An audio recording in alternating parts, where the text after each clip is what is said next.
And we are live here on Plus One EXP's Roll for Content channel. My name is Tony Vicenda. I'm Chief Alchemist here at Plus One EXP, which is a weird little brand that multi-classes in tabletop game design, beard and skincare alchemy, and the Bardic College of Content Creation.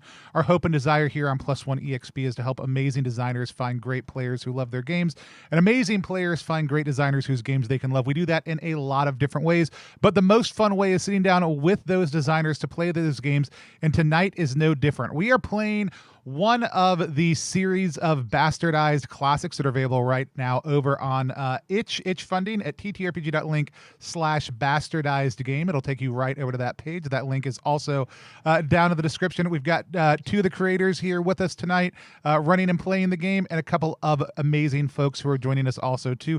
We're going to meet them in just 1 second, but you will note that I will be off screen for part of it. Most of that's just a technical whoopsie with our overlay being slightly off, so I'll be running some things from behind the scenes, but you will hear my voice ominously pop in, and if we get the overlays fixed sometimes, then another player might appear, which is one of the great things about Bastards, a lot of other OSR games, especially when you're playing in more of a classic meat grinder setting like the Peak of Woe. Speaking of the Bastardized Classics, the Peak of Woe, let's meet the two members of the creative team. We're going to start with our GM for the evening. Matt, why don't you tell people who you are, what you do, and then tell us a little bit about why don't you tell us about Bastardized Classics, and we can have John tell us about Peak of Woe, or we can do it the other way around. I'll let you decide, but tell us who you are and a little bit about what we're going to be doing. Yeah, for sure. Thank you so much for having us. My name's Matt. I'm known as Manaramp Matt on the Twitters and on the itch.io. Yeah, I love to play games, love to write games, and tonight we're going to be diving into a fun little project that John and I have been working on, known as the Bastardized Classics for Micah Anderson's little game Bastards. We're going to be running Peak of Woe, but Bastardized Classics, what it is, it's a reimagining or a bastardization of the classic S1 through S4 modules for old school D&D. We have currently released the Vault of Doom and Peak of Woe. This is its foray into the world. It's a reimagining of White Plume Mountain. And John can tell us all about what we're going to experience tonight.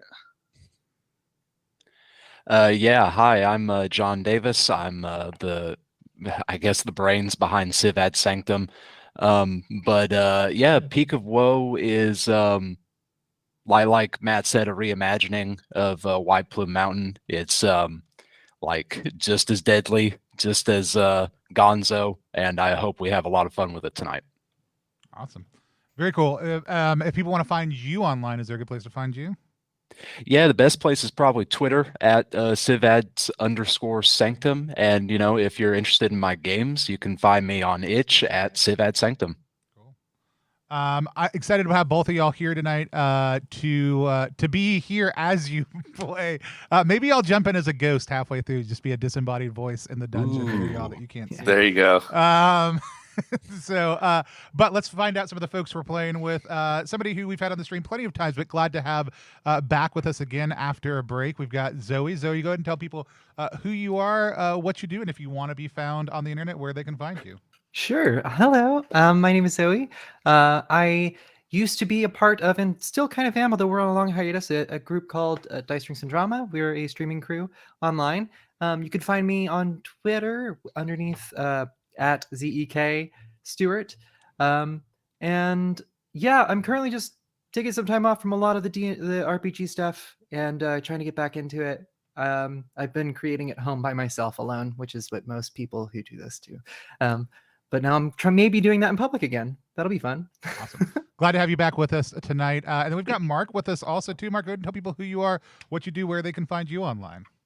Yeah, I'm Mark Major. I like games. I've got a bunch of stuff on itch, and I've been doing this for quite some time. So I'm excited to try out new stuff with new folks all the time. This is great. You can find me at my last name, MAJCHER, Major, on Twitter and itch and all the other places.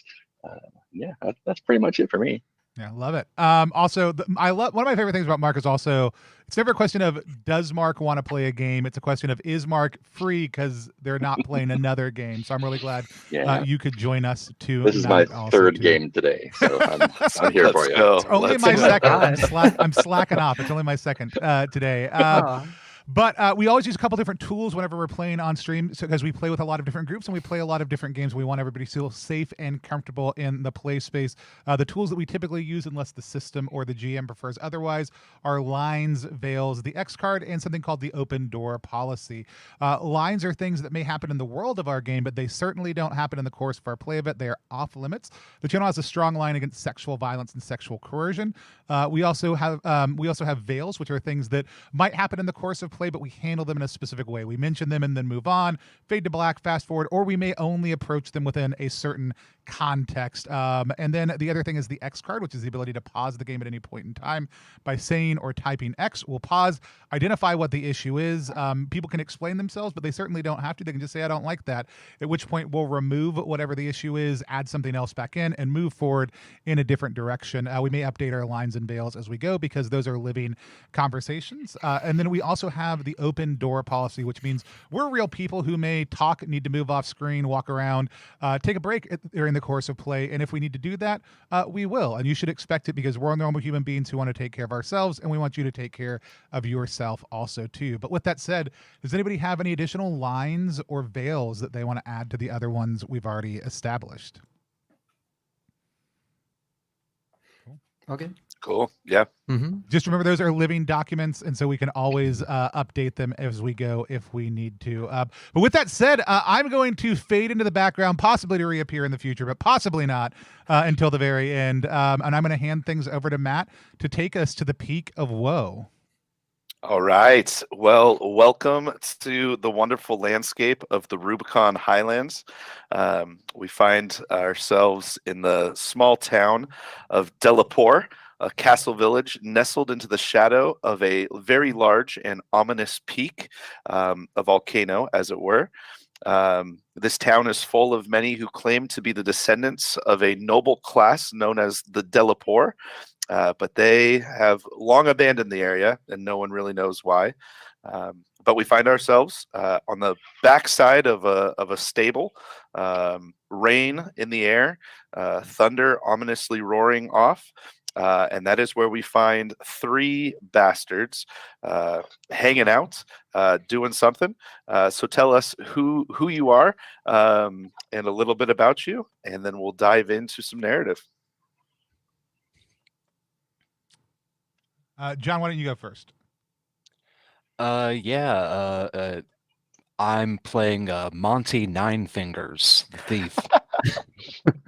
And I like to imagine that Monty is kind of showing some, like, I don't know, like maybe some pilfered items that he's collected from around town. You know, maybe like a pair of stolen boots here, or like a set of carpentry tools there. You know, basically anything that wasn't nailed down to the floor that he was able to grab. Love it. Zoe, you want to go next?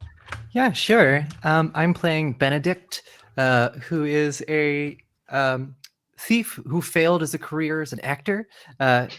Benedict is not their original name. They have duped, as anyone who could see it. It just chosen their favorite name from theater, of course. They often are bragging about the shows they've done, which are not really well known in any way. Like, you may have known me from the Bride and His Breeches. Yes, I played Chef Number 3, of course, but I did steal the show. Literally took all the scripts. Yes. Yeah, so that's Benedict, I guess. I love it. I love it. Oh, great. Yeah, and I am playing Welton Karpak, a diviner who is failed career as an adventurer trying to find an artifact. So, gave that one up for a while, I guess. Yeah, Welton has had some difficulties with their divine studies, in that the people he tries to heal occasionally explode. Still tweaking that one a little bit. So we'll find out how that goes. So if somebody has a scratch, let you know immediately. That's too good. That's too good. Well, hey, I'm going to give us just a little bit of narrative before we jump in to set the stage. So this is how it's going to go. In the Rubicon Highland, a mountain stands alone. It looms above. A dread and curiosity strikes the heart. See its transparent colors, its long opal hair. But the moon would make it shine, a heap of silver. Thoughts are gone. They flee. That splendid, trembling, iridescent thing. You know it won't fade. You know it must go. Songs float over its crest, but dusk is coming on. I will touch the mountain, you say, as if as an omen or a woe. Like long, slow waves, if all hills are water that rises and falls, this would be the highest of waves. This would be the white-hooded wave. This would be the great wave, the ominous Peak of Woe. So the party, made up of Benedict, Welton, and Monty, have made their way from the castle village of Delapore to the base of this giant, steaming, cascading mountain. And there's a small doorway that opens to a ancient iron staircase that spirals down into the heart of the mountain. What do y'all do? Right. Well, we should check. I feel like I should look around the stairs a little bit, make sure it's safe. No one's around, right? No one's watching us come anywhere. This is true. It seems to be almost abandoned beyond what you would have expected. There seems to be nothing too out of the ordinary. Well, you would notice that the stairway kind of spirals downwards into the mountain. There seems to be a chamber deep within. How far away is the chamber? How deep is it in? It descends probably 30 feet into darkness, but what you can see from below, it seems to be glowing, and it seems to be some sort of bioluminescent glow. And the longer you look at it, you notice that it seems to be almost flowing bioluminescence, as there seems to be some sort of scum that is floating on the surface of a liquid of some kind. Oh. Well, it seems safe enough to me. I think we should go down. Yeah. I'm going to chuck a rock into the water first, if that's all right. Yeah. So as you chuck the rock into the water, you hear a splash, but you also hear like that kathunk as you can hear the stone hits the floor pretty rapidly after the splash. So you'd be able to determine it's not very deep. Okay. Seems safe enough. Yeah, I guess so. Right. Who wants to take up the lead? I've always been a supporting actor myself.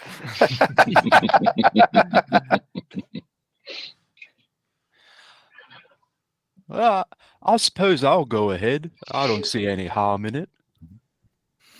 And Monty, he's not. let's see, Monty, I would describe as like a little bit heftier build for a thief. He's more of a goon kind of more than a like deft, like nimble guy. So he like sort of lumbers down the stairs, just like, well, here I go, and his steps just go clunk, clunk, clunk, clunk as he descends down the spiral stair. Perfect. The Perfect. loudest, the loudest I'm thief right I'd ever behind met. him. The footsteps going down the staircase do kind of echo into the chamber, and you realize it's a little bit larger of a chamber. And as you get to the water, you realize it's probably knee deep. But the bioluminescent muck that's coating the water seems to be making noise as you start trudging through the water. Moving through this with any assemblage of silence is going to prove quite difficult. And the chamber kind of flows to the north. The walls kind of get narrower as it moves to the north in this chamber. And The floor of the entire chamber is covered with the water. Correct. Right? Yeah, it seems to be unnaturally like perfectly level. It stays knee deep water everywhere. And someone has a torch lit, correct? Or should we light a torch? It's definitely light enough from the bioluminescence that you could make out shadows, but yeah, it's going to be dark. I'll pop a torch. All right. Very just cool. Foley. Luckily, it's not a flammable foliage. That's awesome. So yeah, the room kind of narrows down to the north, and with the torch, you're actually able to see that it opens up into what appears to be another chamber. I think I'm gonna stick my hand in the water and kind of like try and scoop out a little bit of whatever's floating on top and see what it feels like, see how it reacts. Yeah, it does.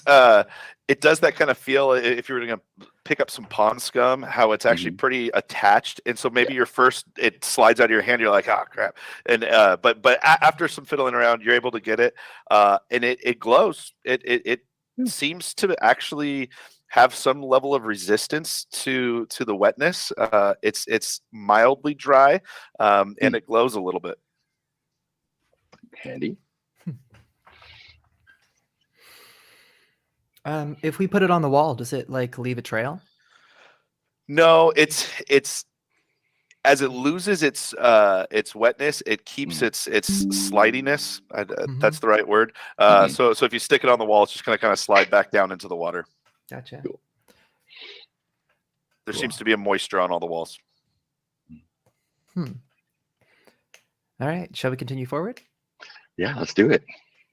So as you make your way through the scummy water into this next chamber, it appears that sitting in the water of this corridor, there seems to be a large creature. Your light hits it just right, and you notice that behind it, as it's taking up almost the entire corridor at this point, behind it there is a doorway that goes to the north, a doorway that goes off to the northeast, and a doorway that goes off to the northwest. And when I say doorway, they're more just like cave openings. But the path is blocked by a wet, mangy, waterlogged looking creature with the body of a lion. It appears to have what may be wings and a face. But the face was probably once pretty at one point. The hair is completely mangy, covering the face, and it fills the passage. And in a low, booming voice, it says, "Always old, sometimes new, never sad, and sometimes blue, never empty, sometimes full, never pushes, always pulls."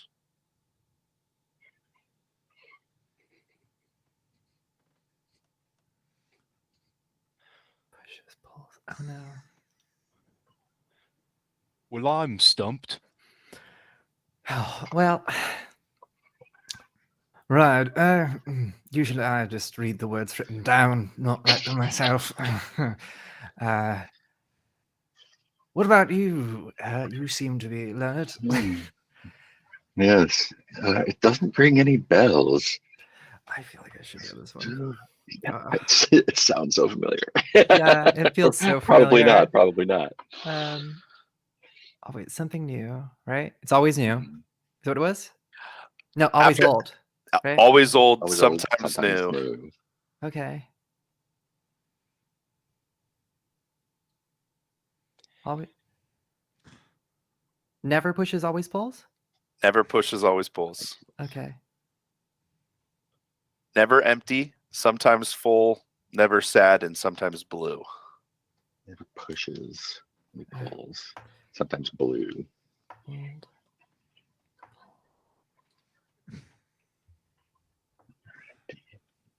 Benedict is chat favorite so far. oh.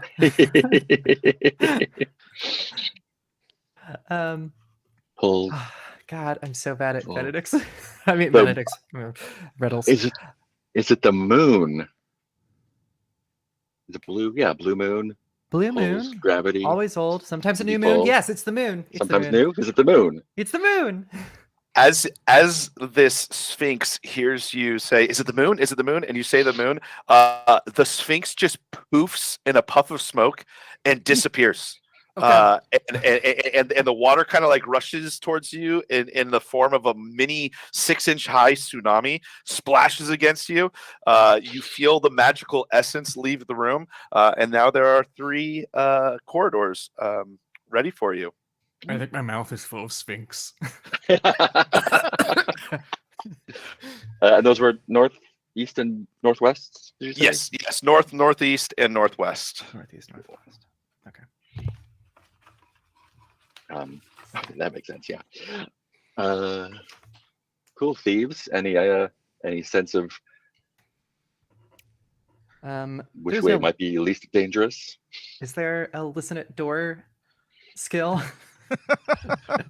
So there are no doors. They are just like chambers. The one to the northwest, if you were to shine a light towards it, it seems to be quite dark, quite narrow, and there's not much sound. The one to the north is a little more wide and open. And if you were to really, really listen, you'd hear what almost sounds like hissing or sizzling.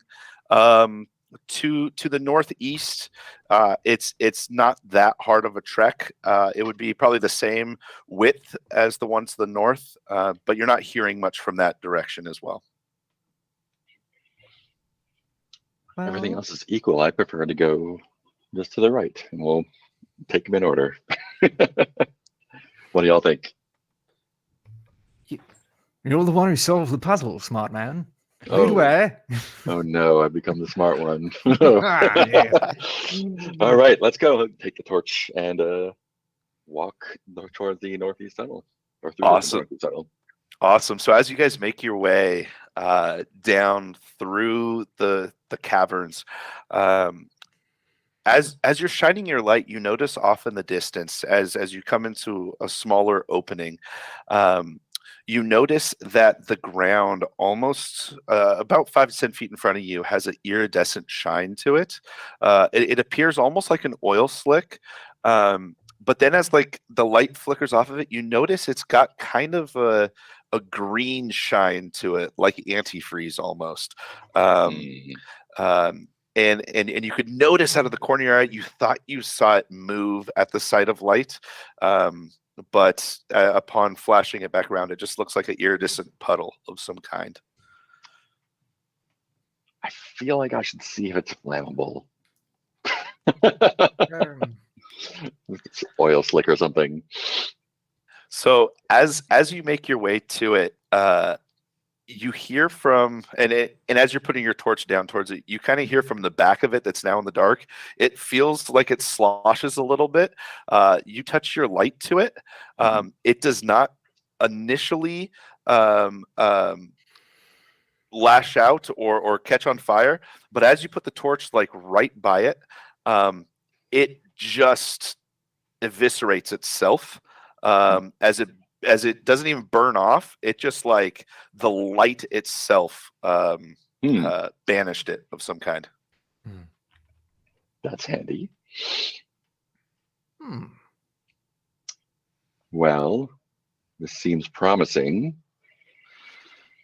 As you kind of pull back from that experience and light the room a little bit more, you're able to see that there is a corridor that goes off to the north, and there is a corridor yet again that goes off to the northeast. And I'll just preface this: the layout for this map is going to be very much set on a grid, north, south, east, west. Within the it should make mapping easy. Also, if you have the stream up every time he says what direction, I pop up the layout of the map. Hey! There you go. Hey, what's that dotted line there in this room? Anyway. Would it make sense maybe for us to all light up a torch so that there's not one point of failure trying to get through this stuff? Yeah, absolutely, sure. Of course, smart man. And I light it again. I'm starting to like this smart guy stuff. Monty is in awe of Wilton. And so he's like, "Yes, sir, right away, sir." And he Oh no, I've become responsible. So now the real room bad. is like completely illuminated. You notice that there is some liquid on the floor. None of it's iridescent, but it is very clear that there is a corridor leading to the north and a corridor leading to the northeast. Yeah, if we could slowly make our way to the northeast, just trying to keep this stuff spread out. Yeah. That So feels like a good move. So as you make your way into this room or this chamber that's there to the northeast, as soon as the last of the three enters, almost the rock wall that you just came through, the opening, the rock wall just closes behind you, and you are magically locked into this room from the way in which you came. Shining the lights around, you'll notice that there is a corridor that leads out of this room to the west. But the thing you really notice is suspended from the ceiling are strange magics. There are 11 pearlescent globes that just seem to be floating around. So there's 11 pearlescent globes. Okay. Fantastical. Oh, mighty spheres that doth hang in the heavens, do tell me your secrets. I see you like teardrops from heaven. Is there any response to speech or sound? The only response that you hear is your booming actoral's voice reverberating off the stone cavern that you are in. It sounds really good coming back to you, though. Oh, yes. Love the acoustics. Not important. Anyone ever seen anything like this? This is all new to me. I'm just along for the ride. Are they? Did you say they're suspended by something, or they're just floating there? Yeah, they are suspended from the ceiling. Upon closer examination, you'd see that they're almost by like so infinitesimally small, like smaller than fishing thread, holding them there. But the light hits it just right. You'll see they're suspended by that, but it really just looks like they're floating in the air. But in noticing that thread, you also notice that inside each of these globes, there are items. They're clouded enough that you can't fully make out what everything is, but there are items and the silhouettes of what look like keys. Maybe one looks like it has a pile of something in it, but they seem to be containing objects. And are these globes? Just to give, are they hanging like above us, or are they arrayed in front of us? Kind of. Yeah, they're at different heights. I would say they range anywhere from 4.5 feet to 8.5 feet. Maybe one of them sitting like 10 foot. So it would take a nice jump or an athletic swing of a pole arm. Nice. Hmm. Thieves, have you seen anything like this containing goodies before?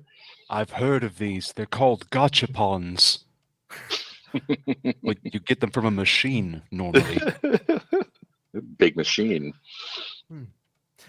I want to take my torch and go to them, the ones that are close to me, Yeah. or like eye-ish height, and hold the torch Yeah. behind them and see what it casts through towards my eyes, so I can like make a silhouette. Yeah, so as you go to the first one that's closest to you, you shine your light on it, and it almost looks as though the shadow kind of like swirls in it, and there seems to be more than one shadow independently swirling of it. There also looks to be like a pile of what you could imagine was some assemblage of multiple items that are small. And it does look like there's the silhouette of a very large skeleton key. Great. If you make your way to one of the ones that is also hanging close to it, this one appears to have the same silhouette of a key. There seems to be almost like a liquid silhouette that undulates ever so slightly, and there does seem to be a chain of some kind within the liquid. Okay.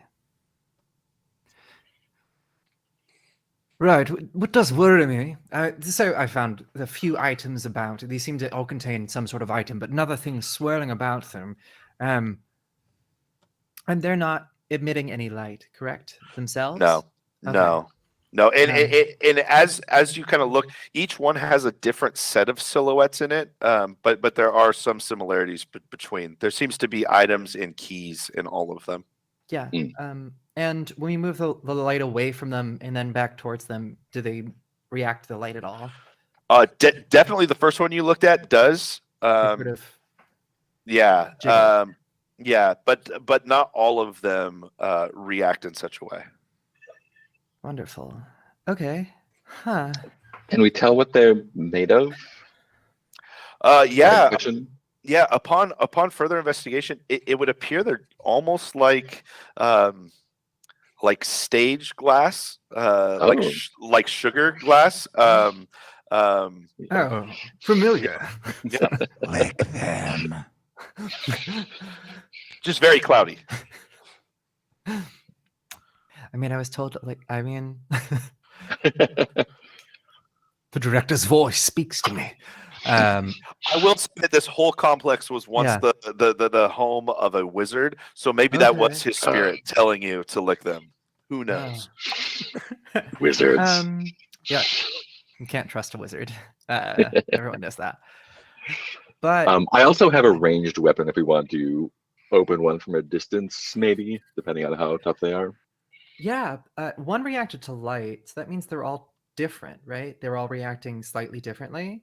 There was one, the thing you just the thing you just scared away sort of ran from light.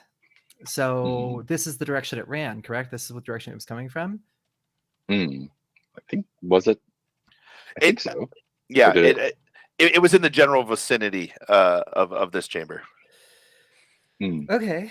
Treated in there. It's possible it retreated inside of that. Or that means that each one of these globes has some sort of creature inside of it that we have to fight as well. That one we know is afraid of light, and we have a lot of light. We have a lot of light. Might be a good idea to break that one. Cool. Let's everyone take a step back. And Yeah. I think I just have a short bow. So easy to maneuver and sling around in the underground.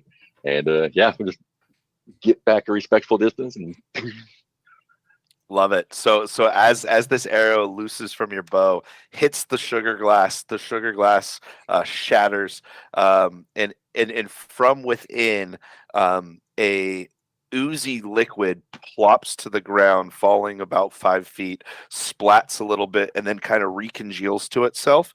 There was also that skeleton key shadow that you saw. It appears to be almost made of stone. As it hits the ground, it doesn't clink; it just thuds.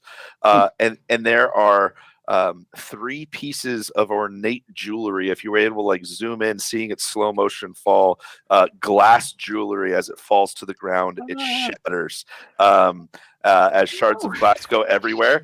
And this gray chromatic ooze just kind of like slowly is skirting itself around the ground, trying to figure out from whence the damage came towards it. Does it look like the goop that was on the floor before, or is it different? It does look like the goop. It seems to be different in color, as where the one was kind of had like that green antifreeze look to it. This one has like almost like a dark purplish gray, like those gross Mountain Dew colors that Taco Bell comes up with every once in a while. Okay. Gray. You want to try and drive it back with a light and see if that works? Yeah, let's give it a shot. Does it seem to react to our light at all? So it does, but it kind of is just occupying space. It's not necessarily lashing out at you. It seems to be studying you, because I imagine you're still some distance away, shining your light towards it. Yeah.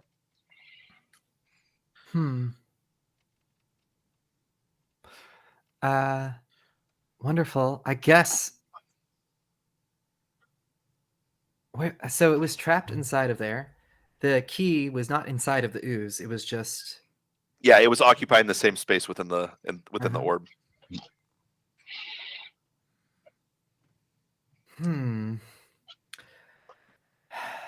So this was the place where... What's that? Lick the ooze. Good point. Tony, I haven't been on your show a lot, and now you're telling me to lick everything, and it's making me, I don't know. when it comes to old school games, the best solution is for someone to put something in their mouth at any given point. That's one thing I've learned. True. You know what? Right. Have at you, beast.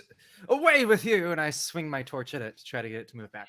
So as you swing your torch at it, it dodges your swing by almost like that meiosis. It splits into 2 equally half-sized versions that grow into 2 full-size versions of whatever this ooze was. It just split. Classic ooze. All right. Don't do that one again. Nope. But other than that, it seems to just be kind of like mirroring your movements, studying you. Doesn't seem to be advancing your direction. Okay. It's mirroring our movements? Yes. Cool. I'm gonna go away from where that key was and see if it mirrors my movement away from the keys. Yeah, it ever so slightly shuffles as it's more less mirroring your movements, but more studying your movements. And is it seems to have a prowess to it, as it seems it's watching you. It's a predator of some kind. Okay. Well, what could I possibly... So it's not fire, right? That's not the smart solution. We've discovered that. As I go past one of the other... I'm assuming as I'm moving around, I'm getting close to some of the other orbs. I am going to just quickly just it's sweet, almost though like that sweetness that is also stale, like this candy has been sitting out unwrapped far too long. Yeah, it's a great rock candy mountain. It's the other mountain. It's the next one up in the range.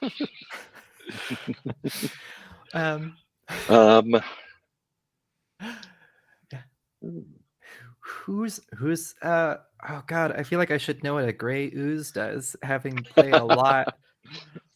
It's been a while. Yeah. You just don't see enough oozes anymore. No. I feel like they're corrosive, but I don't and it could be something different too. So It did. this one seems a lot smarter. And remind me, oozes break in half and they grow up. Is this fine? Is this fine within OS, within the way we're playing this game, to ask our meta knowledge, generally speaking, within? Yeah. Cool.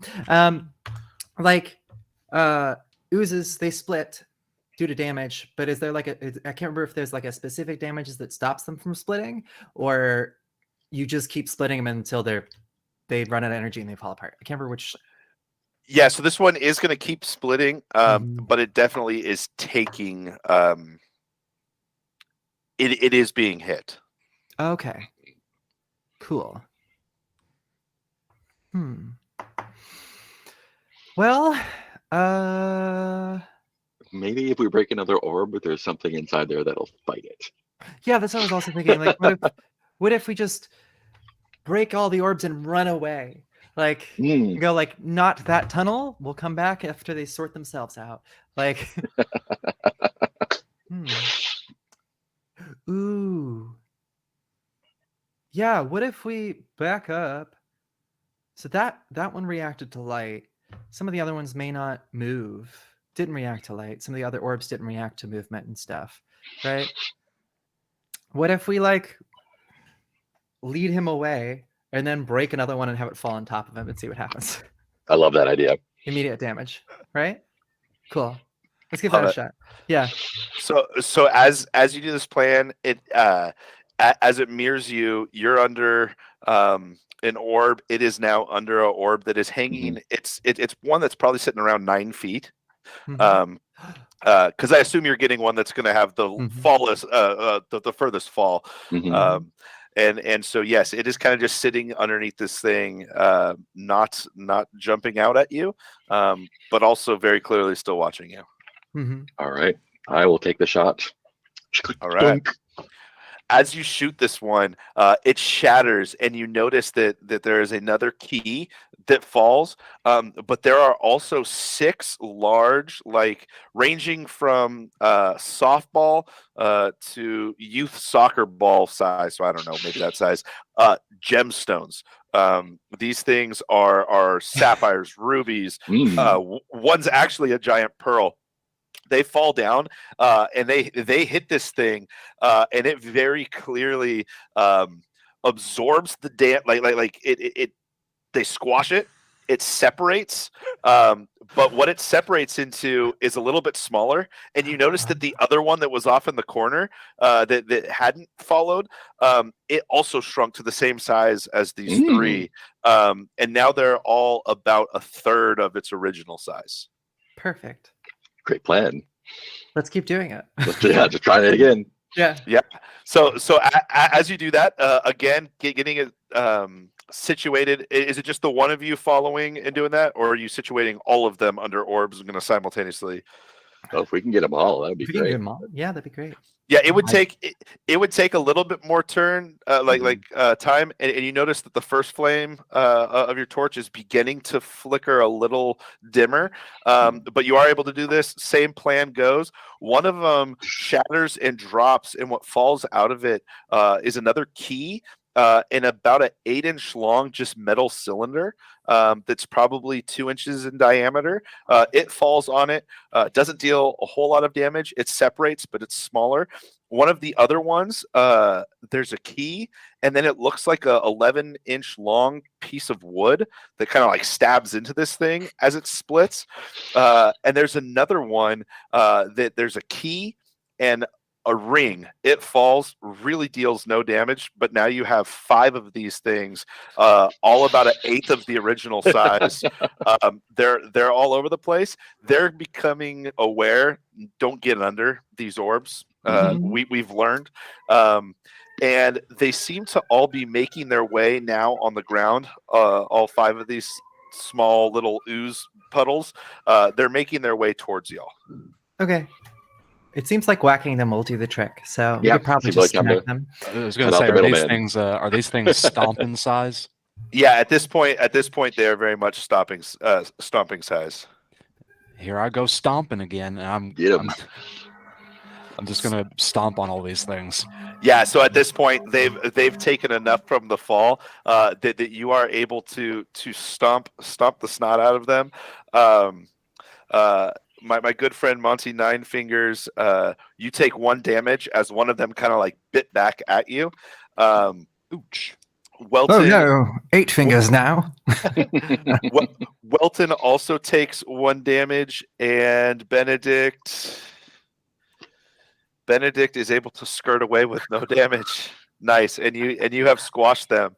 Nice. Upon further examination of what has fallen to the ground, you notice the one that dropped the ring. There is a ring, and where a precious stone would be, it seems to just be like a chunk of gravel.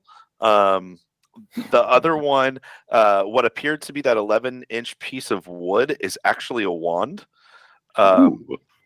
And the other one that had that like 8-inch metal cylinder, as you get closer to it, you notice that there seems to be almost a button in the center of it.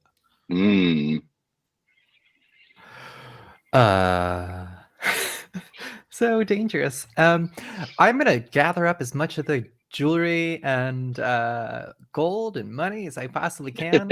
Yeah. I'll probably grab the cylindrical items, the wand and the rod. Okay, very cool, very cool. The wand, as you grab it, there almost seems to be like vines that kind of curl out from within the wood, and it looks like mossy, and though it's covered in English ivy. So I'll leave you with that as of now. And the metal rod, yeah, it very clearly has a depressible button on it. I'm just gonna press the buttons, like hold it safely so that's not pointing towards me or anyone, but just press the button and see what it does. So as you press it, telescoping from the bottom and from the top, it pops out like a spring-loaded telescoping spear. Nice. This thing's a collapsible javelin. Ooh! If I press it again, does it go back in? Oh, it does. I mean, hopefully you Yes. were pointing. Hopefully you weren't pointing yeah. the pointy end at you. Yeah, pointing away from anything squishy. But it's got one of those really like satisfying button clicks. Like know, if you were like in a classroom by yourself, you'd just be pressing it over and over. Yeah, for sure. Love it. Yeah. The ring. I think Benedict wouldn't care about the ring. So if anybody else wants that ring, I'm taking that ring. Get it. your ring it is. Very cool. Do you do anything with the ring? Oh, I put that shit on. As you put it on, what shows up to your friends Welton and Benedict, you just thudded into a 8-foot tall boulder. You still feel human, like you feel like as if you were in like an astral body. You could still put the ring on, take it off, but for all intents and purposes, you are a boulder. Can I move around as the boulder? Yes, what you think is moving at a very rapid rate is about the speed of the geological cycle of our world. So you are very slow. It's an ever so slight creak, but yes, it would be very slow. The pioneers used to ride these babies for miles. So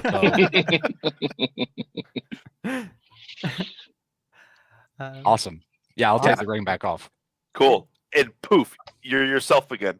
Yeah. What the fuck just happened? I understand so much now. Yes, you officially got stoned. That being said, there is a corridor out to the west, and very, very clearly the corridor that you entered in from the previous chamber, coming from the northeast, the southwest chamber of this room. It is completely sealed off. Did we pop all the orbs, or there's still some left? No, there are still, if my math is correct, there are still 7 orbs left unshattered. I'm gonna take torch, check them, make sure they're not like moving anymore, and then yeah, the ones that are not. So some of them are, some of them are not. You pop one of them, and there is a potion jar that falls out of it, as well as a key. If you were able to catch the potion before it fell to the ground. That, or No, I'll say Okay. you could see that. Oh, that looks like a beaker with a cork lid and by silhouette. Mhm. You also notice that in one of them there is what looks like a book. I like In books. one, and upon shattering this one, there is a very large grimoire within, and a key as well. Some of these keys almost look like something you get out of a vending machine. They're very clearly a bunch of random keys. But yeah, the grimoire. Do you do anything upon seeing this book? I would love to flip through that book. Awesome. Okay, as you open it up, it's an extremely large book, but there's very few words within it.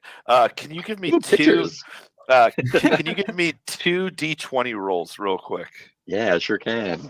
Let me grab books. I have so many. Where are they? First one is going to be a 12. All right. Second one's going to be a 1. All right. There is the words written: solidify or liquefy self. Ooh.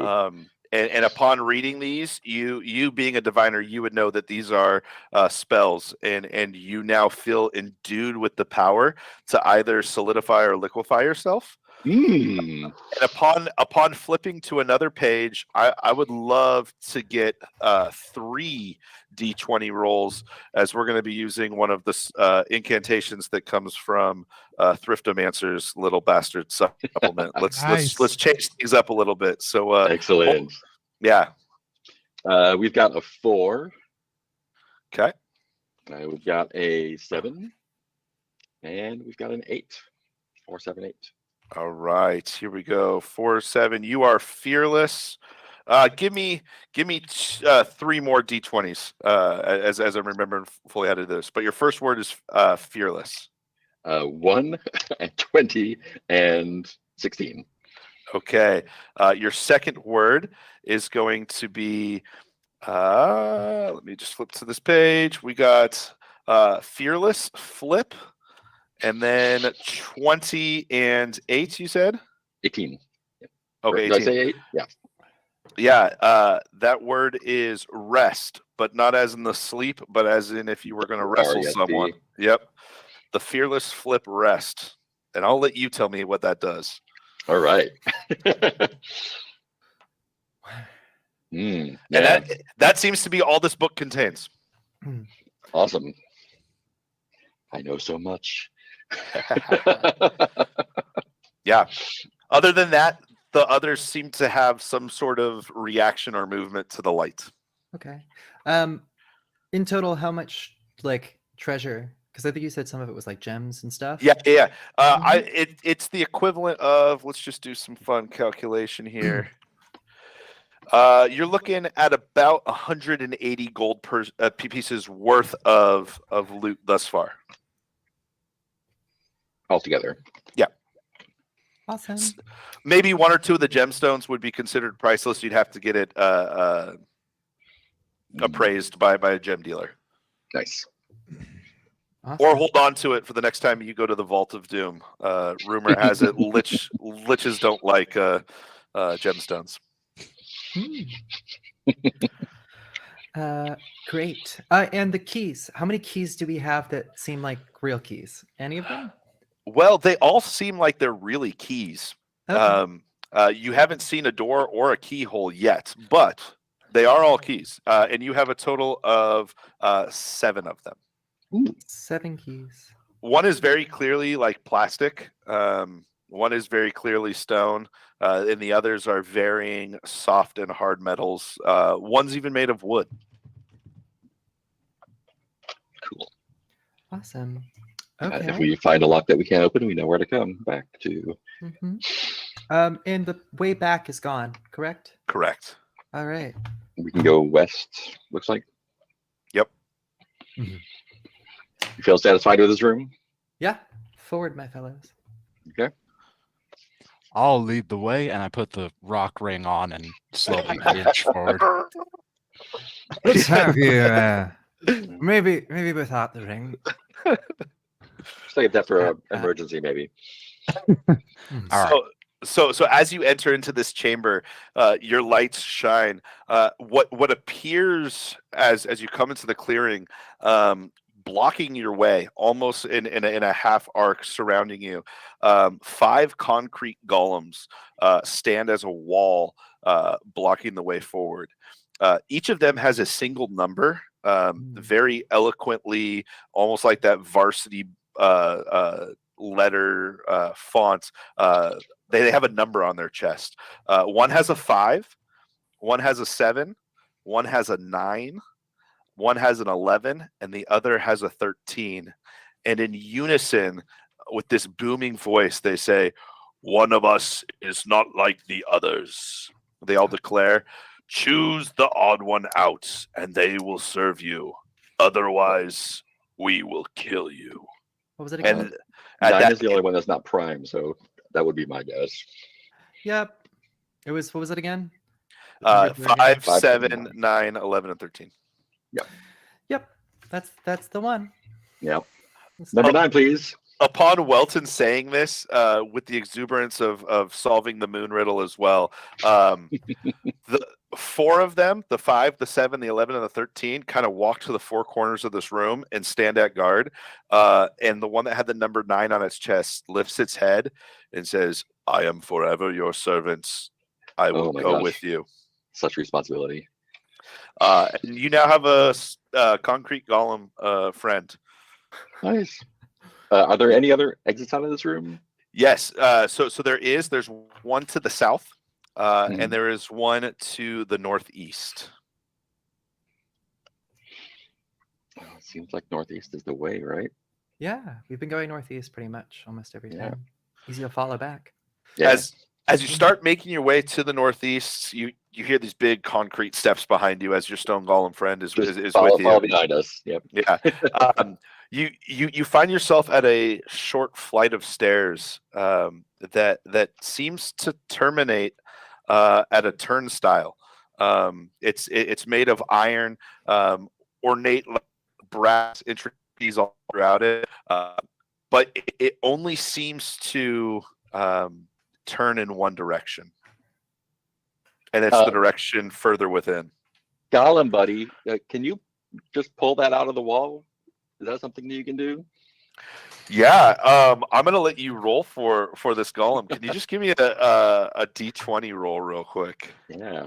19. I don't know if that's Okay, good. so Bastard is a d20 roll under system. Yeah, that sounds bad. And that is not very good. As this golem is trying to pull it, some stones kind of fall down onto it, and it takes as a chunk of like asphalt chips off of its shoulder. It took up the space, so you didn't take any damage, but it very clearly hurt. And it turns back to you and says, "Shall I go again, master?" No. Take it easy. I think we're good. Okay. I assume he's too big to fit through it. Or He may be able to get through. It would be a tight squeeze. We'd roll a dice for it. You could also go we back can the go other last. way. You could also go back the other way. That's true. Um, Yeah. Check out what the other direction is. Did you say the turnstile goes so we can Only one go way. in and not back, or it comes back this way? Yeah, and you goes could back? definitely go through, but if you were to try and pull it towards you, it is turnstile pull towards you. It seems to be in a locked. So if we want to go that way, that's a one-way trip as far as we know. So Mhm. what do y'all think? I think we should. Sorry, wrong voice. I think we should go check out the other room. Safe, take a look around. Come back this way. We already don't have a way out from them as we currently stand. So it might be good to look for one of those. Yeah? Yes, I agree. Very Yes, good. Let's move on. So as you all are making your way back into the room that had the stone golems, they still are hanging out in their corners. Your torches all are beginning to flicker as they've been lit at this point for some time.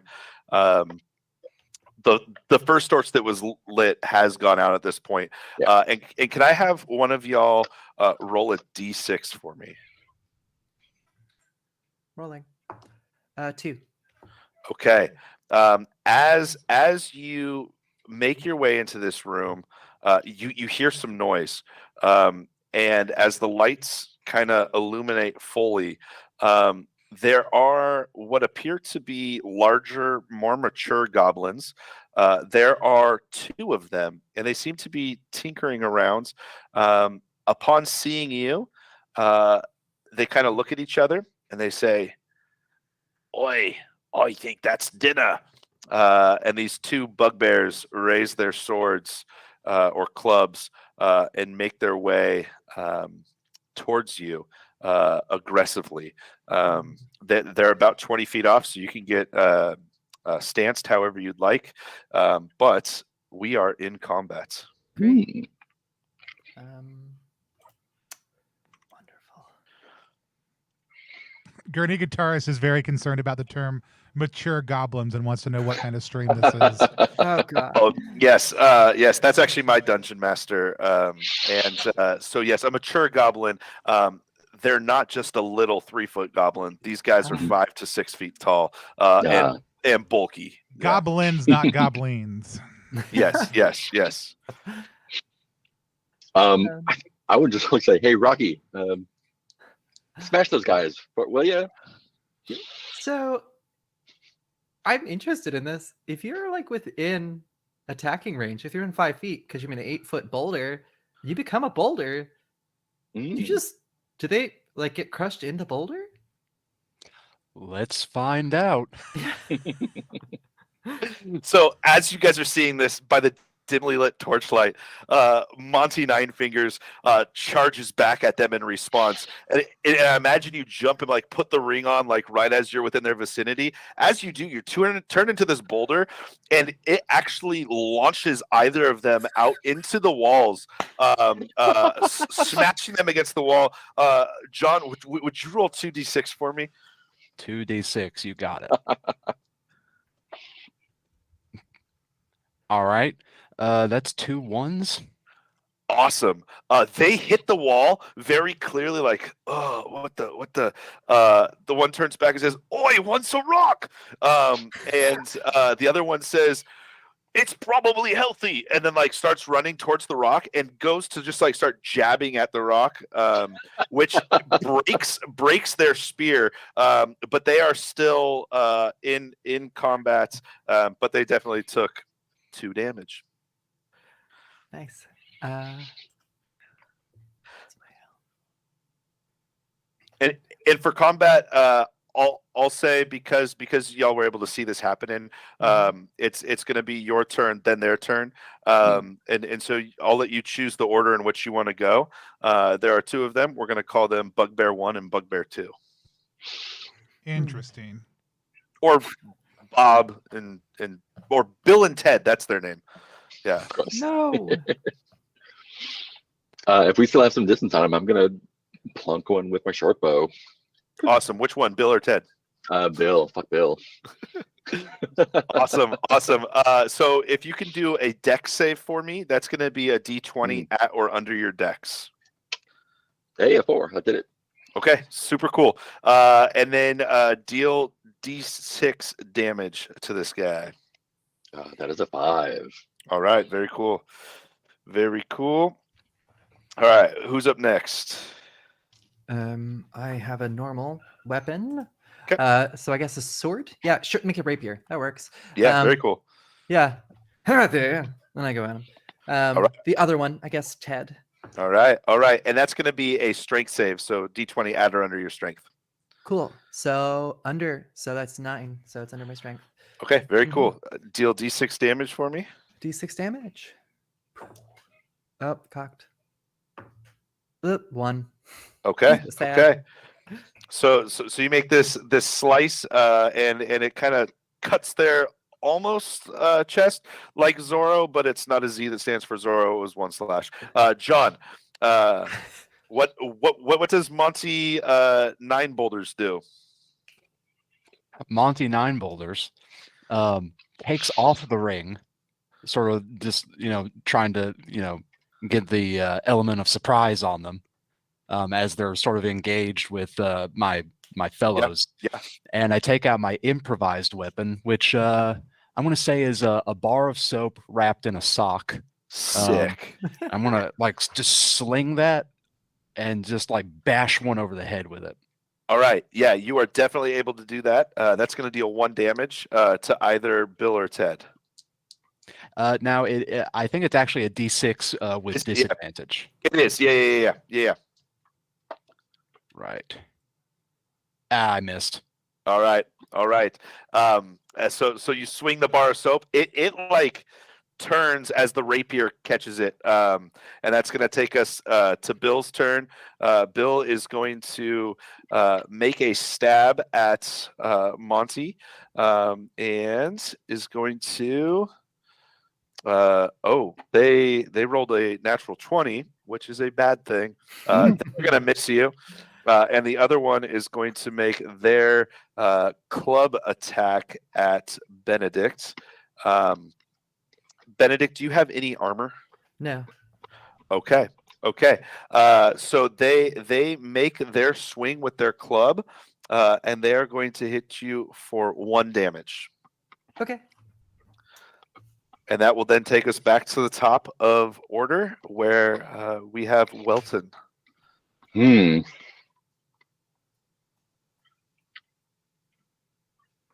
I'm still back to power. I'm back out of melee range, right? Correct. I think I'm just gonna plunk the one Bill, I guess, again with a bow. Okay. So D20 out under your dex. Another 4. Perfect. All right. Give me a D6. 3. Okay.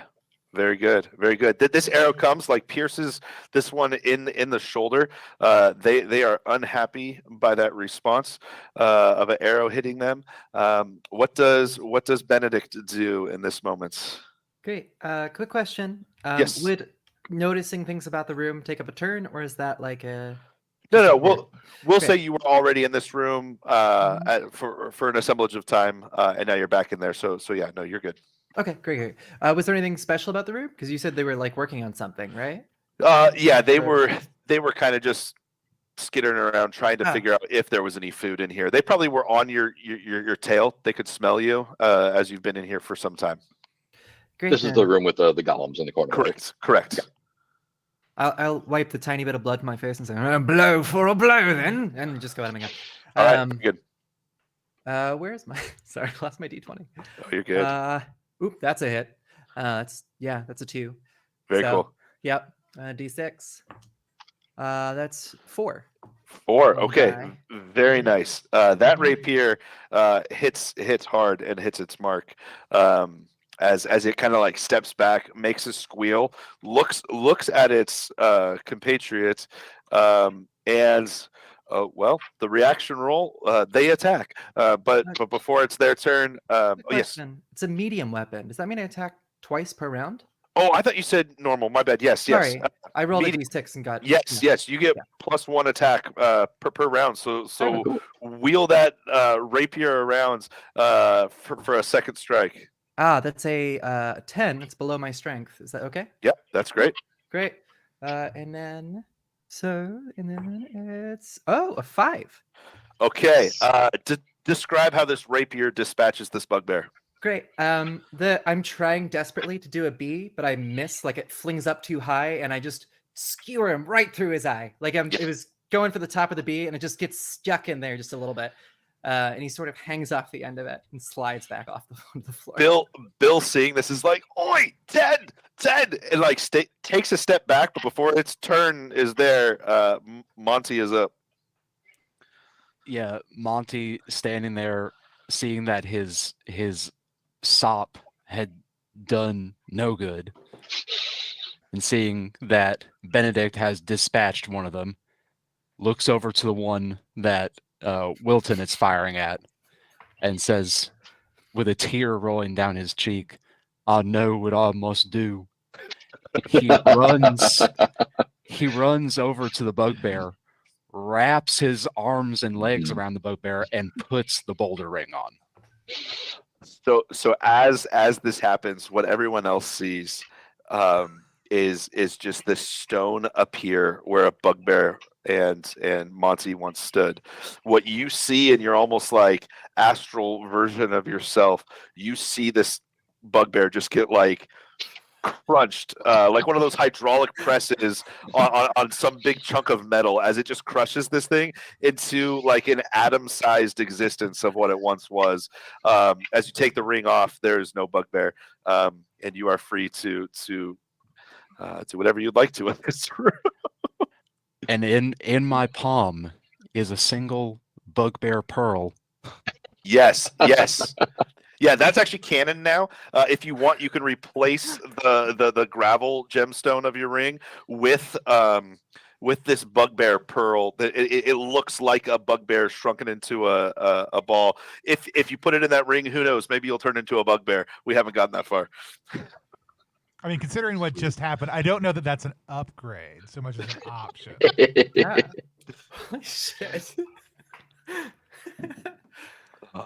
Yeah. But so there is the doorway or the corridor leading to the south and from the northeast from whence you came. I want to loot the body of the ones whose eye I popped, if that's all right. Yeah, very Little cool. pockets? So within their pockets, they have. Why don't you give me a D4 roll real quick? D4? You Yeah. got it? That is a 3. 3, very cool. Within its pockets, it had a flask of fine wine. It had a tattered scroll, but on that scroll there were 2 words. Can you give me 2 D20s? 2 D20s. 16. And up, cocked again. 3. Awesome. The 2 words were disintegrate blood. And upon reading those words, you now feel endued with the ability to disintegrate blood. Oh my god, that's so good. That's such a good spell. Wait, I also could do the inverse, correct? Oh yes, you can. Which would be, I guess, Integrate blood. yeah, or proliferate blood or something. Oh my god. So if we kill That's somebody that looks amazing. burning blood, I can make it happen even more. Oh, for Kill sure, for more sure. blood. I could make the doors open and just a whole. Oh my god. Yeah, yeah. This could get intense. Oh man, this is awesome.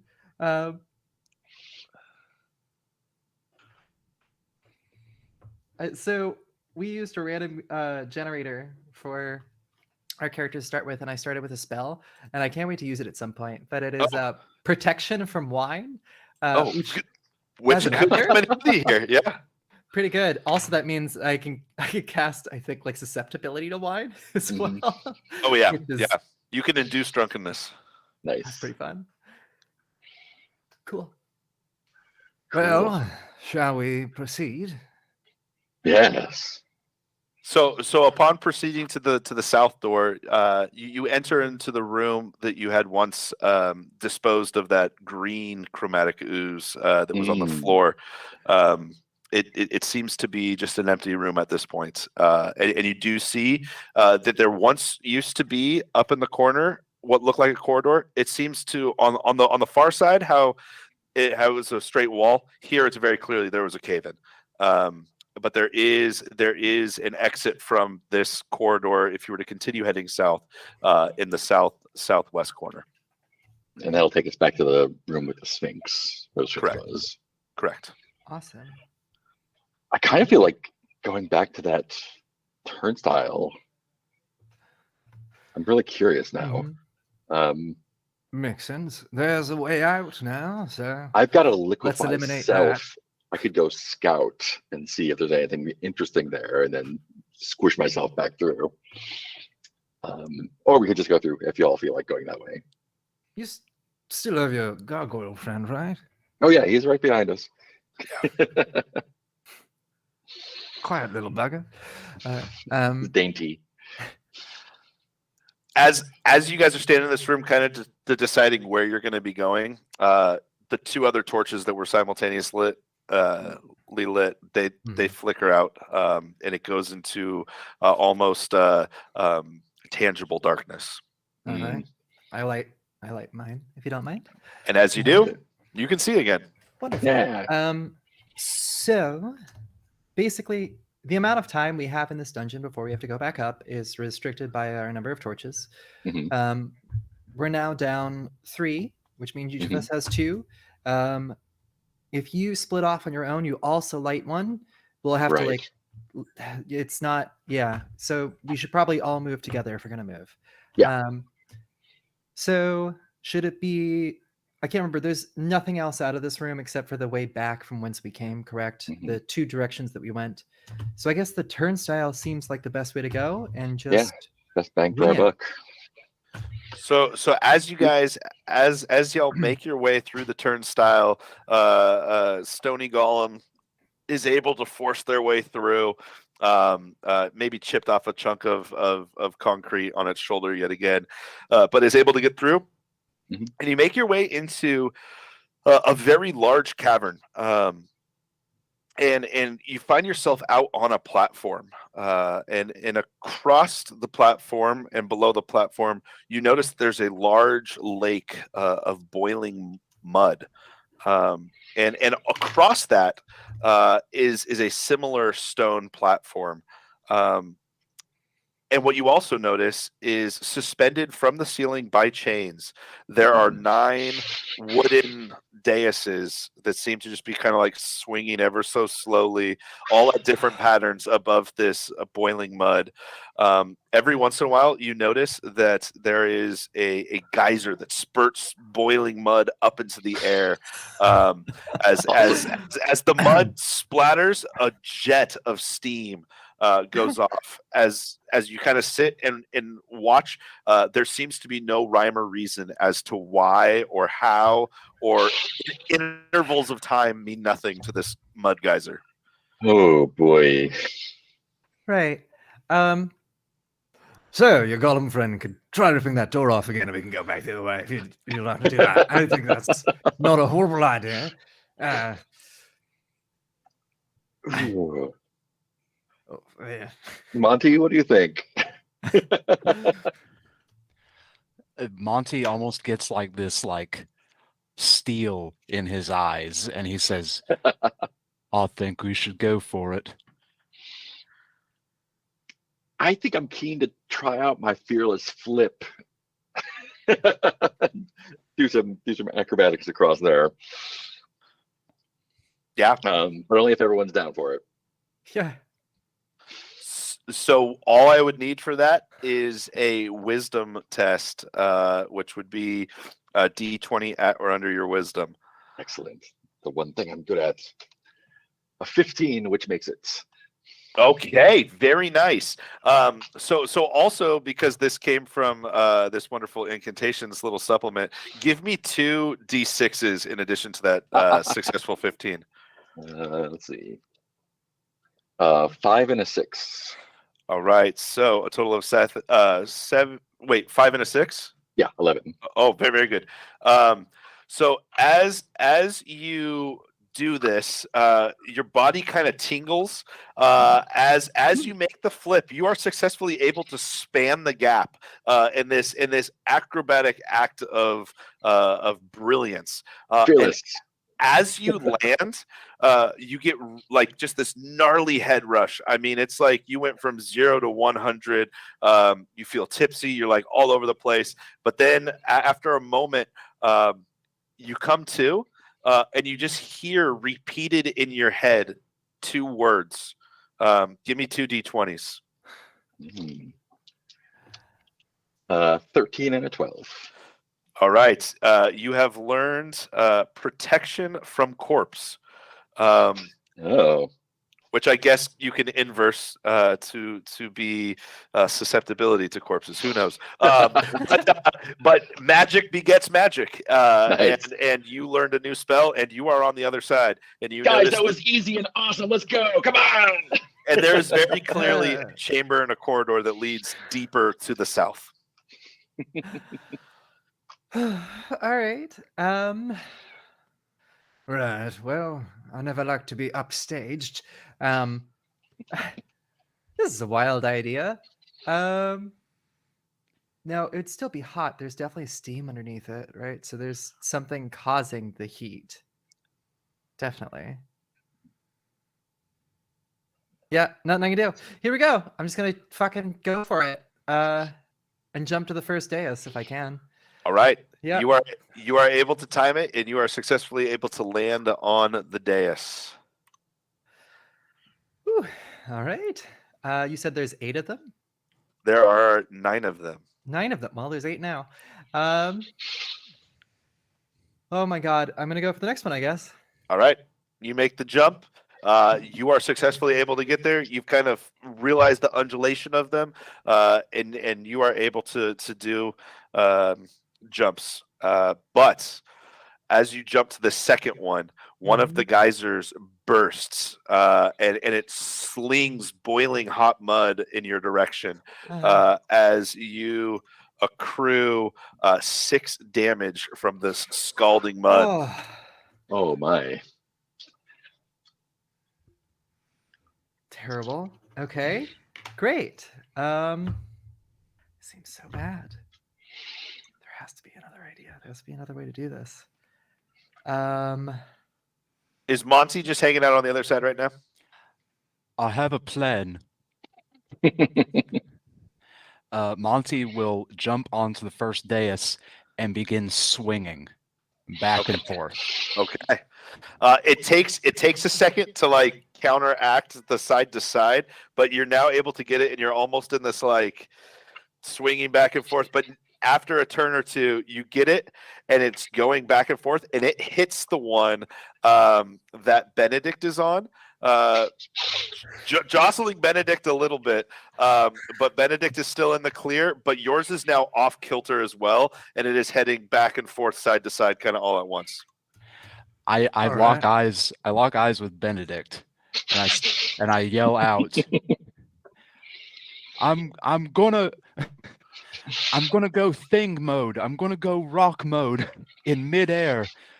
Hang on.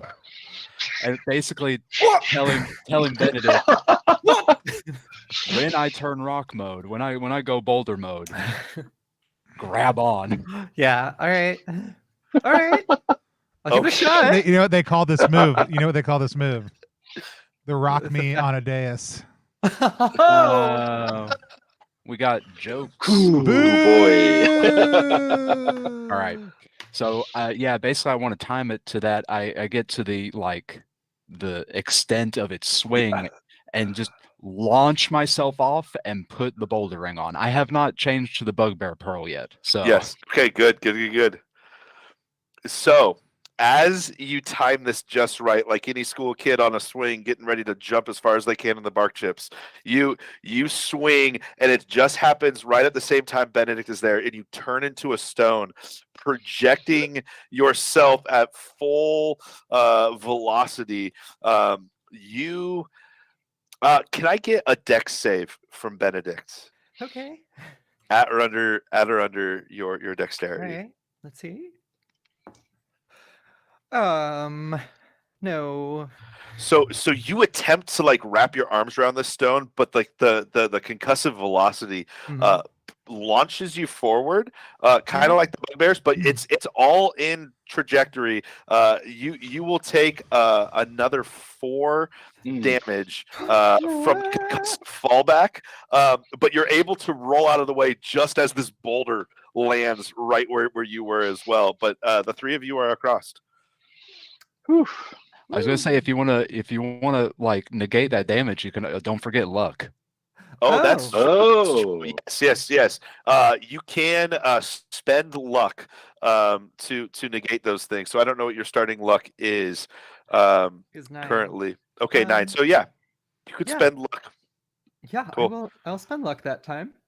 Okay, so drop your luck down to 8, and you were actually able to grab it, and you have landed successfully, negating that 4 damage.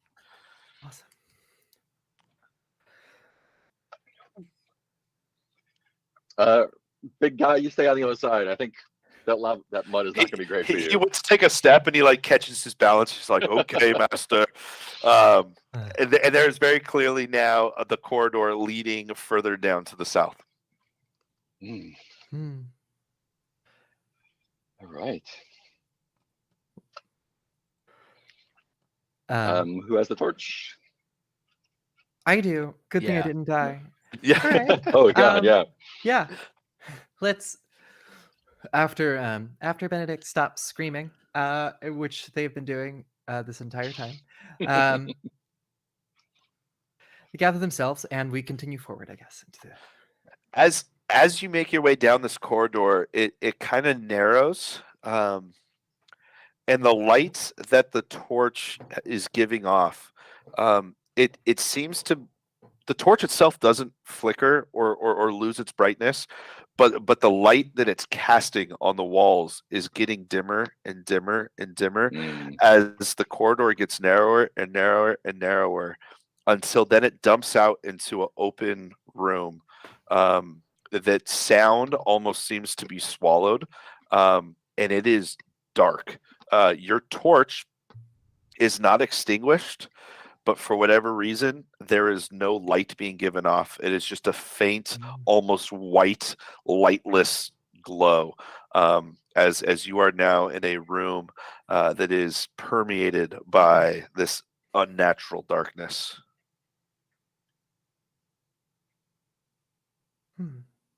Okay.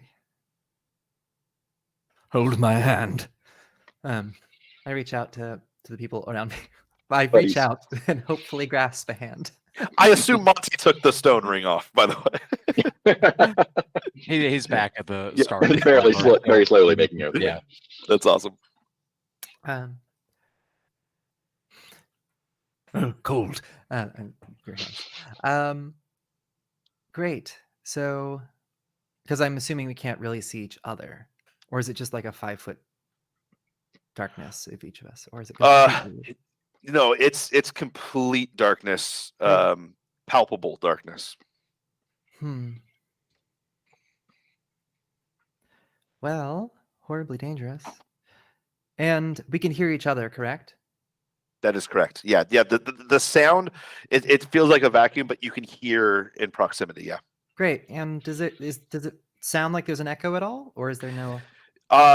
If there was an echo, it would be eaten by that vacuum noise. But it seems to be a large chamber. Gotcha. Very smooth walls, though. I imagine as you walked in, you could kind of feel the walls. They're almost glass-like to the touch, but utterly black. So just imagine you're just in this snow globe that's made of obsidian. And the ground seems super smooth and glass-like as well. Oh. If we feel around the edges, do we feel any entrances or exits besides the one we came in? No. You can circumnavigate the room along the walls. As it's smooth. There is some undulation to the texture, but nothing jagged, nothing sharp. It just seems to be smooth. And it probably, let's say it was about 30 feet in diameter. So it's not a huge room. But you'd be able to circumnavigate it in about a minute or two, etching your way through the darkness. Great. I'd like to strike a wall with something. Does that do anything? No. Okay. Awesome. Wonderful. It's about 15 feet across, I guess. Give or take. No, it's not right. That's fine. Oh, it's not big at all. Okay.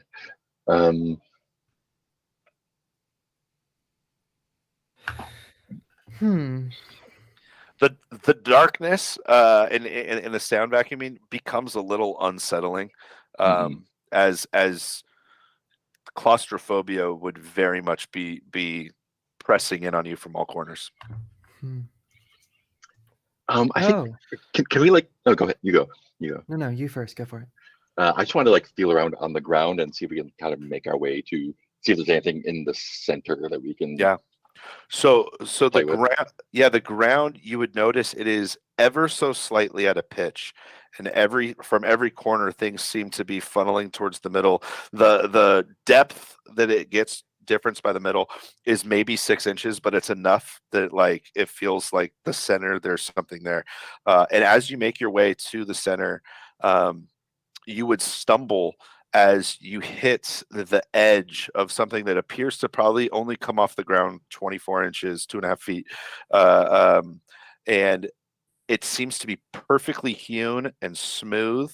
And if you were to feel around, it's very clearly a rectangle that is about 7 feet long by 2 feet wide.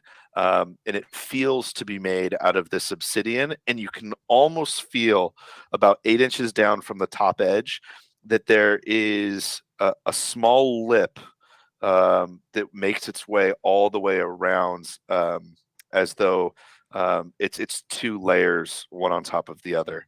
Like a coffin for someone lying on their side. Or a treasure chest. As you're making your way around it, you slowly hear it creak. As it almost sounds like the stone is moving itself. And by stone I mean the upper stone. The bottom layer seems to be still. I take that stone layer and push it back to where it was. As you do, you can kind of like feel pressure pushing it back against you. It feels a little bit stronger, and I almost imagine you guys are kind of like going back and forth with this thing. I say no, it's okay, it's all right. You go back to sleep. And can you get on top and put the rock ring on? Yeah, I'll get on top and put the rock ring on. So as you do, this slows the movement of this lid. I'll just say what it is. It slows it definitely. And from what you can almost sense now, you see what is creaking through the crack that is now only like 8 inches wide. It's a hand, and for whatever reason, it's giving off something that your eyes are registering that you can see it. It's not light, so you don't fully understand it, but the hand seems to be pale white, almost translucent as it's making its way up. As it sticks out enough, you can see a very nice white colored shirt with a cufflink that has like a red ruby on it. As it comes out just a little bit more, very clearly wearing some like Hugo Boss black blazer, as this arm kind of comes through, and you hear a voice from within say, "This is my place. I am here. Go. I am here to guard what is hidden. You cannot remove me, but I can remove you." And with that, can I, while the hand was there, put the torch that's not eliminating any light anyway directly on its sleeve to light it on fire? Yeah, and so as it kind of lights on fire, the fire trickles back in. There's not much oxygen within there, but you can hear, "Oh, what is that? Oh, it's a flame." And then the flame kind of like dissipates, and the hand is slowly reaching its way back in and is making its almost like that Kung Fu G.I. Joe grip onto the ledge, and it's starting to push the lid rather than shove it down. It's trying to lift it up. I cast Explode Corpse. Roll a wisdom check for me. That's not good. 17. That does not make it. Okay. 16. Oh, yeah. You have. I'm gonna burn a luck then. Yeah. Okay. So as you do this, give me 1 second as I'm gonna look at this one more time here. Okay, yeah, I freaking love this. This is how it's supposed to go. As this hand is reaching back down, you just utter these words: "Explode corpse." You hear, and the ground begins to like reverberate around this as now sound is echoing throughout this chamber as this small chain reaction of starting at what would be the toes of this undead vampire guardian, starting from its toes, moving up. As his hand reaches out, you hear a crying voice, "How is this possible?" And the hand explodes, and your torch now is making light again. And this vampire corpse from within. I am assuming vampires are undead. I think that's right. And that is a corpse technically. Yeah. And so, yes, this ancient long dead vampire has just been exploded into the netherworld. The explosion does knock our friend Monty Nine Boulders off as the obsidian lid falls to the ground, revealing that there's a hoard of something within this coffin. The hoard itself consists of 3,000 silver pieces, 300 gold pieces, 4 random potions, which we can use some tables to roll up, 2 spell scrolls, which yet again, random, we'll roll up for those, and a hammer, a large hammer. The hammer almost speaks out to you this phrase, Ukade. Ukade. And the hammer is named Ukade. Ooh. Yeah. Yeah. That's what's within this obsidian coffin that was going to be housing something that would have been a lot worse. All those patients I exploded accidentally. Totally worth it. You gave your lives for something great. I forgot you had the explode corpse. I thought you were going to try and like get rid of its blood, and I was like, I love that it was spells left and right being given out the entire time, and what got you was the spell they started with.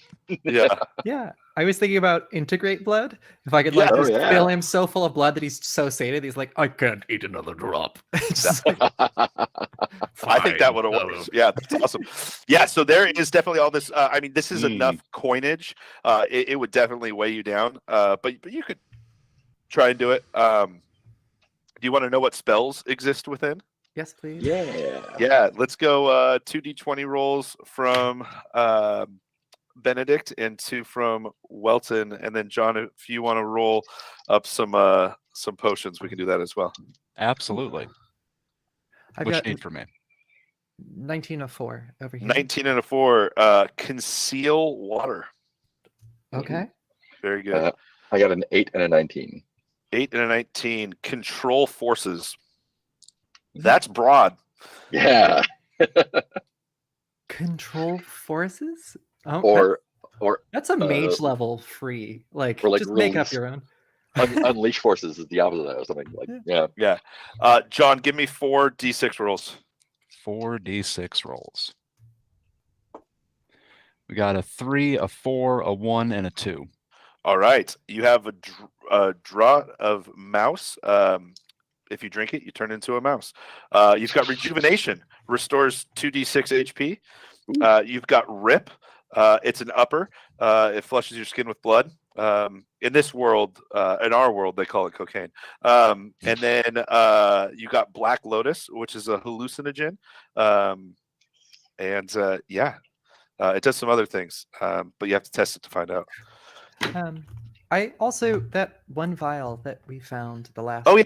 Yeah. Did we roll Give for me a that? d6. Yeah, give me a d6 real quick. You got it. Boop. 2. Awesome. This is also a rejuvenation potion. Restores 2d6 HP. Awesome. Yeah. All right. Cool. All right. So I'll let y'all mark down what you got. Great. You can probably. I'm thinking 3,000 pieces of silver is going to be hard to carry out. These are gold coins, so I'm imagining about 300 quarters. It's going to be heavy, but you can do it if you want. The gold, yeah. Yeah. If we can get it back across the mud pit, I mean, our buddy does. Well, we are have there to get out again. exits from this space now? No, it seems to dead end here. How do we get the fuck out of here? Wonderful. So he was here to protect that, right? Mm. Is there? You never know. Like, can I like search for secret doors in these areas? Yeah. So as you search, you really don't find anything more.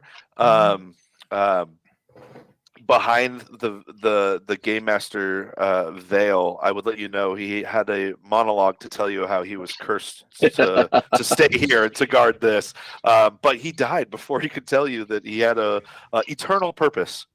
I see. It's behind the dungeon master screen. I'm just like, yeah.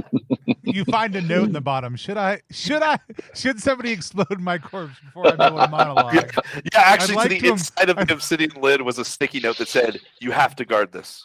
He was just slowly scraping it into the surface and like practicing it over and over again. Crouching against his lines, yeah. Yeah. Got a lot of time to run lines. Let me relate to that guy. Poor man. Great. Yeah. So I who would wants say, to take the hammer? Who's the best at hammering things? Well, I do have my strength is 14. Pretty that's good. good. That's a good What- strength. Yeah, get it. Was anybody else's? Am I just hammering? Yeah. Not good. I'll take the hammer and I will give my rapier if I can. That's allowed, right? Yeah. To I've forgotten everybody's names. Monty? Monty, I guess. Yeah. Yeah, Hello. Very cool. Thank you. Sorry. Thank you. I would say as you guys make your way back to the geyser pit, you would realize, oh yeah, we can try that stone thing again. And I would say y'all could do it. I'm not even going to make you roll for it. You guys have gone thus far. You could definitely make the pendulum swing. It's going to take a little bit of time. You might have to light one more torch, but you could definitely get across, make your way back to the turnstile. And between Concrete Golem and Benedict's strength, you would be able to push it, and finally you'd hear like these gears and transmission cogs snap at the bottom, and it spins violently, probably catching one of you across the face. But you got rejuvenation potions. You're good. You would be able to make your way over the next 30 to 40 minutes back down to that first chamber that the Sphinx was in. If that's the way you wanted to go, you can make your way back out of the Peak of Woe as you've gathered some loot. There were also two other directions. Reverse. So Tony, I'll bounce it back to you. I don't know if that's a good place. That's a great place to stop. Let me move myself around. There we go. Boo boo boo! I've reappeared. Yeah, let's get out of here. My ghost is cackling in a far corner of the Peak of Woe. That's a great time for our reaction roll. The reaction roll is a live stream inside of a live stream. It's our chance to sit down with the creator, or in this case, creators of a game we just played, and talk to them about what it was like to play that game. Today, we just finished up playing Peak of Woe, which is part of the Bastardized Classics, a collection of adventures for the Rules Light OSR RPG Bastards by Micah Anderson. But this one is not by Micah. This is by Matt and John, part of the BBB, one more B, who have been creating some great things for Bastards, developing this toolkit and these Bastardized Classics. John, do you want to tell people a little bit about this collection and what inspired it originally? So it's the Bastardized Classics. It's a reimagining of classic modules from the start of the hobby, the very beginning. And I think Matt was the first one to reach out, saying that he wanted to do a collab. And I knew I wanted it for Bastards. I knew that much. And I think I was working on a conversion of Keep on the Borderlands for Bastards. And I was showing notes to Matt, and it kind of just clicked with the two of us. And we were just like, let's do this for like our collab. Let's just convert some old modules for a modern sensibility. Yeah, Bastion on the Frontier was our first, and it just kind of snowballed from there. Love it. It's been cool to watch it go. The design is absolutely great. But enough about what I thought. Let's learn about what some of the players thought. I want to start actually with Matt, who's actually, I mean, GMs are players, regardless of what some people in some comment sections in Heck yeah. Discord say. Matt, Mhm. how many times did you get a chance to run this? Is this your first time running Peak of Woe? Yeah, this is my first time running it. Nice. And honestly, I'm that guy who came to tabletop RPGs way late in the game. So the classics were actually just that. They were arcane historical documents for me. But upon reading White Plume Mountain, I was like, this is my favorite adventure I've ever read. Yeah. Like there's a room where you have to kayak through a suspended river. Like Yeah. that's the coolest thing ever. That was the other direction. But yeah, no, so cool. So for me, this was really fun. I was really excited to run Peak of Woe. Love Bastards, my group that's been playing Mouse Ritter for 3 years. We ran like 70-something sessions of Mouse Ritter. We made the jump to Bastards, and we we fought an owl bear in the Caves of Chaos, which is the Grotto of Discord, and that's been on the frontier. So we're having a great time. But I love this game. Awesome.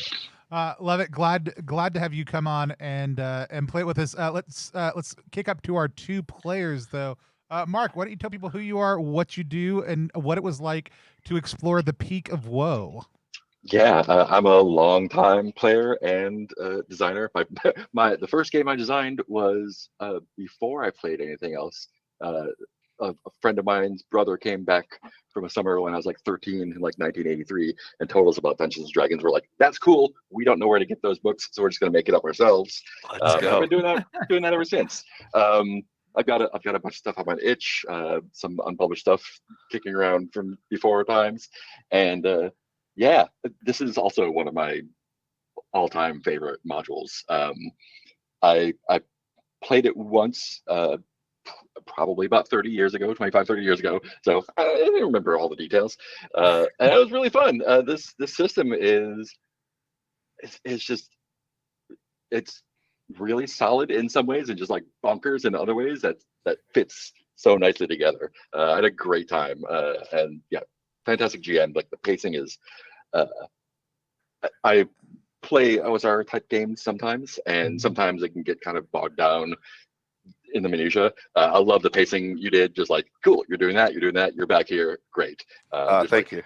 Cut to the action. Yeah. Super fun. I'll actually say, even having played Bastards multiple times, Matt, your combat pacing was tremendous. Like it moved super fast in a way that even for OSR games or rules light games or Bastards is probably the fastest and best example of running combat that I've seen in a while. Yeah. You did a really good Thank you. job of pushing the pace forward and just rolling with everything. But yeah, That's encouraging. Mark, did you have any questions you wanted to ask about the design or the experience? Today? Yeah. I guess so in converting this one or the other ones you've converted, like what do you feel like you've had to change to make it fit with Bastards as opposed to just doing like a one-for-one copy? One thing you'll find with these old adventures, and you touched upon this, Mark, is the minutia. Yeah. Tomb of Horrors, there's 2 false entrances. The doors, the little part with all the doors in Tomb of Horrors. Well, part. that one too. But But the fact that before you get in, you can spend hours digging through the sand to just get to a wrong spot. Well, not even that. One of them is a like. It's just an insta-kill like trap, right? Well, I don't mind insta kills, but there's a mathematical formula to determine the order of people who run out of the entrance and who gets like hit by falling rocks. Like, why would it not be just a single roll? Like, what were they on back then? And it's that wargaming like route. So that's the main thing, is like just scale it back, like make it a single roll or no roll at all, you know? Nice. That's the biggest thing, personally. Yeah. And I think what I love about, so I love cartography just in general. And so there's some awesome RPG maps, but sometimes when I'm just a player, like wrapping my head around all these hand drawn, like it's beautiful, but it's not playable.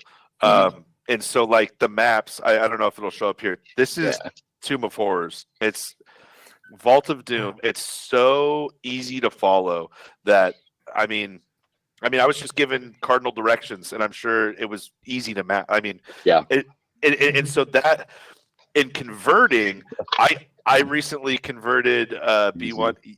Oh yeah, super easy. I recently converted B1 in Search of the Unknown, and its map is ridiculously unreadable. And so this is what we came up with, which is a little bit more readable, still crazy, but there's just a functionality. But that's the thing that John has done really well in this whole project is John can look at these maps and just see the grid. I'm banging my head against the wall trying to figure it out, and so luckily John was able to throw that together. I love it. Awesome. Zoe, why don't you tell people who you are, what you do, and then what it was like to play Peak of Woe? Yeah, hi. I'm Zoe. I for a long time I was a producer on Dice Drinks Drama, which is a live stream show. We're maybe coming back. They're producing some stuff. I am also writing my own games and things. But I also worked at a place called where did I work? Hex and Company, which is the biggest board game store and cafe in New York City. I was sort of head of RPGs there, indie RPGs especially, and I played a lot. I did a lot of that stuff. I'm obsessive. I've been playing since I was very, very small. I bought like 3.5 and have been running it forever. But I've just been playing OSE recently for like the past 6 months to a year. And the contrast between these two things is quite stunning because you're both trying to do the same thing, but like going in different ways. Like OSE simplifies it and puts it all together and makes it clean, like original D&D. And it's definitely like this tight procedural like system. Like you know exactly how to do everything and how to fall through it, and you flip the book and it's there. And there's not really a ton of creativity to what you're doing. You can give flavor and texture to it, but this actually constantly is keeping you alight, which I love. The magic system in this is awesome. I love that. So much fun. Yeah, I've been trying to come up with a magic system for a different game than I was thinking, and it was my favorite magic system is Mage, and this gave me feelings of that in a lot of ways, and it's so hard to touch on that, and I really admire that you found a way to make that work. Yeah, there's so much creativity to how you use the spells because it's just 2 words and they can be inverted, so it gives you even more creativity. Is so brilliant. I just wanted to say that. Yeah, so cool. I also enjoyed how easy it is to get into. It's very simple to jump right in. Like it's a couple pages of a document that you just can scan through, roll a couple of dice, and you create a character and you run. So much. The barrier to entry is at shoe height. You can barely, if you trip over it, you've got to pick up your feet. Come on. Yeah, it's amazing. Yeah, I had a great time. You have any questions that you wanted to ask? Yeah, I guess. What with all of the old school Renaissance that's happening? Well, it happened, I guess, about 10 years ago. It's still going on, but now we're in a new SR, right? But what led you guys to make the choices that you have to bring in these sort of like creative touches to old school games? Well, John and I will probably both say this. There was the OSR, then there was the NSR. We're in this little pocket called the ASR, the after school. Oh, you guys like the after school also? I'm a big fan of the term. Yeah. I love that. We embody that. But yeah, there's something about the classics. They're classic for a reason, is what John said. And so, yeah, John, speak to that. I mean, yeah, you know, with these older adventures, it's like they all have such a strong concept behind them. You know, you have Tomb of Horrors, which is meant to be a death trap. You know, it's not pretending to be anything else but a death trap. You have White Plume Mountain, which is meant to be a fun house. You know, it's not meant to like have any rhyme or reason behind it. But again, it's lost in the minutia. Like, I have to cut back so much with these room descriptions. Like, I can take 7 or 8 paragraphs and pare that down into a solid like 3 or 4 sentences.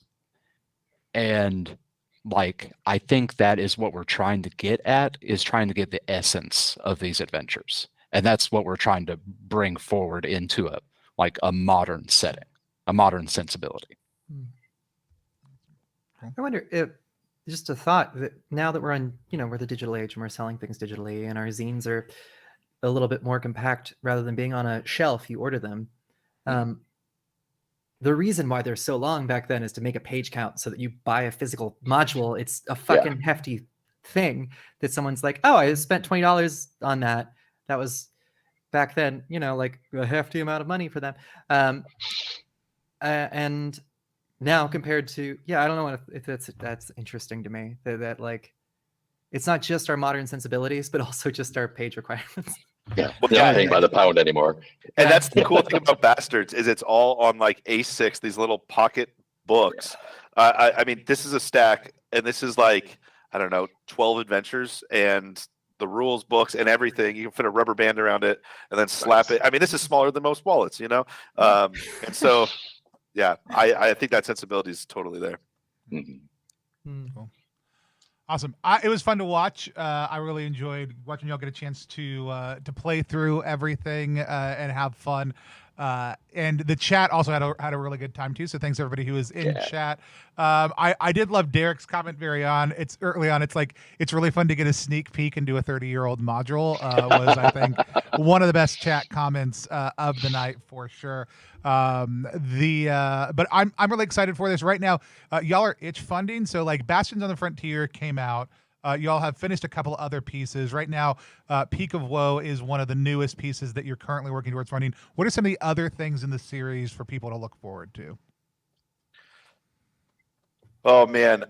In the summer, we're going to release the second 2 of the S1 through 4 series. The bastardization of Expedition to the Barrier Peaks is going to be Veil of Stars. It's ridiculous. John's already kind of showed me some of his maps. And then the Lost Caverns of Shozukanth, or however you say it, that one's coming too.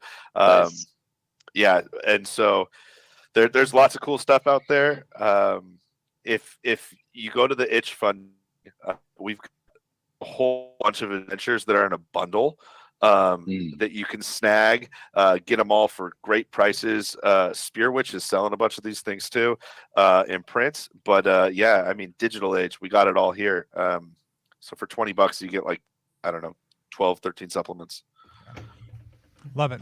Awesome. I'm really excited about it. I think it's been absolutely beautiful to watch the project develop over time, and I can't wait to see where it goes, because there are a ton of great classic adventures out there that I think love this treatment. And I want to comment like really quickly. I mean, you mentioned it, the physical design, the art styling of all these. Like Bastards has a really specific aesthetic to it. Matt, you've done a really good job of even helping deconstruct that with a couple of resources and say, hey, here are some good templates and guides. But the art pieces that draw each one of these together, like, I think there's sometimes a tendency in Bastards and some other things to be overly minimalist.